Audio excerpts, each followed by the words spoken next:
He was born Norman Eugene Walker in the quiet town of Hartford, Illinois, long before the spotlight ever found him. Raised through the weight of the Great Depression, Clint Walker's early world was one of cold mornings, worn shoes, and the kind of discipline you don't outgrow. His hands bore the marks of factory labor and riverboat ropes before ever holding a script. Hollywood wasn't a dream back then. It was distant, almost unreal. Yet something about him stood out, even in silence. At 6'6", with a voice that settled like dust on desert wind, he carried a presence that made others stop and watch. Those early jobs, the drifting years, the uniform worn during the war, they weren't detours. They were shaping something deeper. Before the fame, before the cowboy hat, before the camera ever rolled, there was a man simply trying to build a life. Each mile of that journey mattered, and none of it would be left behind.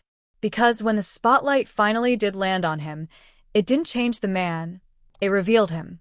Slowly, quietly, a legacy began to form. It was 1955 when the world finally caught up with Clint Walker.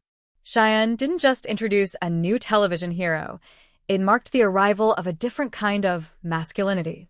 Rugged, yes, but grounded. Strong, but never boastful.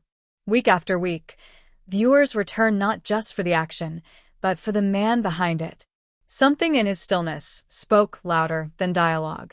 Over 8 seasons, his portrayal of Cheyenne Bodie became more than a role. It became a mirror for a generation looking for courage and conscience. But even as his fame rose, so did the distance from the man he once was. Hollywood offered him bright lights, yet he never truly let go of the quiet roads that led him there. Beneath the fame, the story was still unfolding, full of twists, private griefs, and moments the public never saw. That chapter may be over, but it shaped everything. And even now, years after the screen faded to black, the echoes of Clint Walker's journey still carry weight. Clint Walker's rise wasn't overnight. It was a slow climb through grit, silence, and discipline. When Cheyenne arrived on American television, it didn't just launch a series. It launched a symbol. Clint embodied Cheyenne Bodie so completely that the line between character and man began to blur. Audiences saw more than a cowboy, they saw conviction. Week after week, viewers turned on their televisions and found steadiness, justice, and quiet strength. For 8 seasons, Clint carried the show with a presence that needed no grand speeches. Every stare, every gesture held weight. Behind that stoic image was a man fighting to be more than his physique, to be taken seriously beyond the saddle. And yet, the success brought its own quiet burden. Cheyenne was a role that defined him, perhaps too well. Even as the Western genre surged, Clint found himself boxed into a singular mold. The fame grew, but so did the pressure. He wanted more roles, more depth, more room to stretch his abilities. The cowboy image, while beloved, began to feel like a cage. Still, he gave everything to it, never letting his audience down. In film, Clint found new ground. He stepped into The Dirty Dozen as Samson Posey, a giant, quiet, and lethal. It was a role that drew on his physical power but offered something deeper: gentleness, restraint, contradiction. These were not loud performances. They simmered, steady and full of tension. In westerns like Yellowstone Kelly and Night of the Grizzly, Clint continued to dominate the screen with quiet charisma. But the fight for variety never left him. He pushed into guest roles and voice work, quietly resisting the industry's urge to flatten him into a single shape. Off camera, he was just as grounded. There were no public scandals, no messy headlines. Instead, there were personal trials, the kind that left no trace on the screen but weighed heavily in real life. He endured loss, heartbreak, and moments that demanded a different kind of strength. In 1971, a near-fatal skiing accident nearly ended everything. A ski pole pierced his heart. He was pronounced dead. But then, against all odds, he came back. That recovery wasn't just physical, it was a quiet triumph of will. Tragedy marked other parts of his life as well. His only daughter, Rivalry, brought him immense pride, but her tragic motorcycle accident would leave a wound that never fully closed. Still, Clint stood tall. He moved through grief the same way he moved through fame, with dignity and silence. His marriages, too, told a story of searching for peace.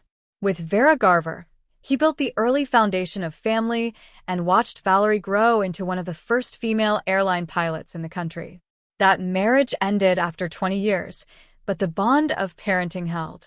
His second wife, Giselle, brought calm into his life just as he began stepping away from Hollywood's demands.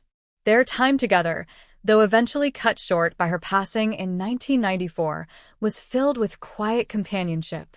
Clint bore that loss the same way he had borne others, privately, with grace. And when he found Susan Cavallari, it wasn't about glamour. It was about steadiness. Their marriage became a quiet sanctuary that carried him into his later years. Still, even peace had its shadows. The rivalry between Clint and James Garner lingered beneath the surface. Two men, both icons of the Western genre, but shaped by opposite ideals. Garner, outspoken and rebellious, often clashed with the discipline and loyalty that Clint held close. Publicly, they shared a studio and a fan base. Privately, the distance grew. Garner's dismissive comments, reduced to nothing more than a body, a frame, cut deeper than Clint ever admitted. Friends said he rarely spoke of Garner, but the disdain was unmistakable. In a world filled with make-believe, Clint's values were real. Professionalism, unity, quiet respect. He couldn't stand the arrogance. He didn't need the chaos. That grudge lasted years, not out of ego, but out of principle. And still, even as the industry changed, even as the Western faded from prime time, Clint remained. At fan conventions, in quiet letters to admirers, in every handshake and memory, he stayed connected. The journey had been long. The spotlight had dimmed. But the man, the values, remained steadfast. Fame gave Clint Walker recognition, but it never changed the core of who he was. Still, the world around him wasn't always kind. Beneath the calm surface of his public image, there was a lifelong battle. One not with scandal, but with being misunderstood. For years, he had worked to prove he was more than a broad-shouldered cowboy. He wanted the industry to see him not as a figure of strength, but as a man of depth. Yet Hollywood rarely looked past the exterior. The studio machinery was relentless, and the comparisons were constant. One name, one presence, one rivalry lingered most of all: James Garner. At Warner Brothers, they were both rising stars, placed side by side not as colleagues, but as competitors. Garner, charismatic and quick-witted, rebelled openly. He sued the studio, fought back, and reveled in the attention. Clint took another path, one of discipline, patience, and quiet loyalty. But in silence, the tension grew. The press played it up, the studios encouraged it, and behind the scenes, the divide deepened. Garner called him a muscle man, dismissed his work, undermined what Clint had built with steady hands and earnest effort. The comments weren't just flippant. They struck at the very thing Clint had spent years trying to escape. That he was just a body, just a face. That all the pain, discipline, and emotional control meant nothing. It wasn't jealousy. It wasn't pride. It was the heartbreak of not being seen for what he truly was. He never responded publicly, never entered the fray. But those close to him knew the resentment was real. Rare for a man like Clint, who avoided bitterness and walked through life with measured grace. But James Garner had carved out a wound, and it never fully healed. Not because of ego, but because of values. Clint believed in honoring the work, in respecting the people who helped build it. Garner, to Clint, represented everything that fractured that belief. And yet, through it all, he never lost sight of the audience. He knew who he was serving. The fans. The families. The quiet ones looking for strength in the dark. While Garner lit up red carpets and interviews, Clint wrote letters, attended conventions, smiled for photos even when his heart was tired. He stayed connected, not for attention but for meaning. That connection was the truest part of his legacy. Outside the spotlight, Clint's real world was marked by profound love and staggering loss. His daughter, Valerie, had grown into a trailblazer in her own right. One of the first female airline pilots in the United States, she carried forward the quiet strength of her father. But tragedy came in the form of a motorcycle accident, sudden, brutal, and irreversible. For a man who had lived through so much, this loss carved deeper than any rival's insult. He carried the grief not as a burden, but as a quiet shadow that followed him for the rest of his life. His marriages told another story, one not of Hollywood headlines, but of loyalty and endurance. Vera, his first wife, had been there from the beginning. Through the rise, the fame, and the changing tides. Their paths eventually split, but their bond through Valerie never faded. His second marriage, to Giselle, brought him a season of peace, something steadier, more anchored. Her passing in 1994 was another private blow. And then came Susan. With her, he found a final rhythm. Not glamorous, not loud, just lasting. Their life together was one of shared silences, steady routines, and a sense of being understood. Even in his later years, Clint remained connected to his roots. He returned often to fan gatherings, always ready with a handshake and a memory. He answered letters, signed photographs, and listened more than he spoke. There was something grounding in those moments, a reminder of the life he'd built not on scandal, but on character. The industry had moved on. The Western genre faded from prime time. But Clint Walker didn't need the spotlight anymore. What remained was something stronger than fame, reputation. Through every loss, every rivalry, every near-death moment, and public slight, Clint stood firm. His relationship with his twin sister Lucille was one of the quiet pillars of his life. Born on the same day, raised side by side, they remained close until her passing in 2000. That bond was never part of the headlines, but it shaped him just the same. Family wasn't decoration for Clint. It was everything. When he looked back on his life, it wasn't the applause or the screen time that defined it. It was the stillness, the quiet victories, the people who stood beside him, and the values that never wavered. Clint Walker passed away just days before his 91st birthday, closing a chapter that had stretched across nearly a century of American memory. The cause was congestive heart failure, but the decline had been quiet, like much of his private life.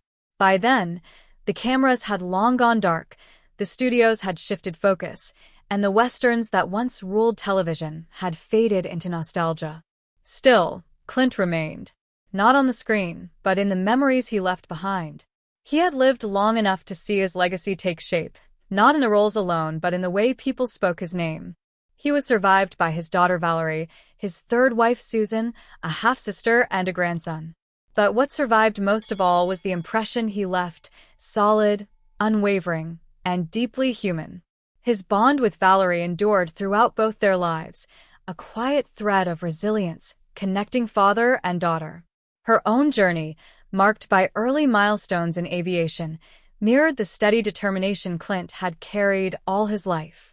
And with Susan by his side in those final decades, Clint found rest. Not in retreat, but in reflection. He had weathered storms the public never saw. The loss of his daughter. The grief of losing Lucille, his twin sister, in 2000 after more than 70 years of shared life. The bitterness of being reduced to muscles instead of recognized for craft. And still, Clint never lashed out. He never chased revenge or spotlight. He simply kept going. His presence at fan conventions well into old age wasn't about clinging to relevance, it was about honoring connection. Those moments, brief but heartfelt, kept him rooted. As others turned their backs on the genre that made them, Clint leaned in. He stayed close to those who remembered. He shook hands with people who had grown up watching him, who had named their children after Cheyenne, who remembered the values his characters stood for. These weren't just roles. They were messages. Embodied, repeated, carried forward. Clint Walker remained loyal to his fans, to his image, and most of all, to himself. Even in the face of a fading spotlight, he never wavered. His legacy was built slowly, almost deliberately, over a life of choices shaped more by restraint than impulse. Clint never rushed his moments. He let things unfold. Whether facing down a rival's insult or standing alone on a studio backlit, he stayed true to his path. The man behind the cowboy hat wasn't performing. He was living out the values he had always held close. Decency, integrity, humility. When the world shifted, he didn't scramble to catch up. He simply stood firm. And in doing so, he became something rare in the world of entertainment. Consistent. Unmoved by fame's highs or its collapses. Through every chapter, young drifter, television star, grieving father, devoted husband, he carried the same quiet strength. In the end, that's what people remembered. Not the size of his roles, but the depth of his presence. Not the volume of his voice, but the steadiness of his silence. There were no dramatic final words, no sweeping farewell. Just a quiet exit, as fitting as the man himself. Clint Walker left behind a legacy without scandal, without spectacle. He lived as he acted, with restraint, clarity, and depth. His story became a mirror for values, now often lost in noise. The calm in the chaos, the steady in the storm. And as the years go by, the echo of Cheyenne Bodie still lingers, not just on the screen, but in the hearts of those who watched him ride across dusty landscapes with honor in his eyes. Clint's journey began in hardship and ended in peace, shaped by trials and carried by a personal code that never bent. That chapter may be over, but it shaped everything. And in the quiet spaces where memory holds firm, his legacy continues, unrushed, undiminished, and deeply remembered.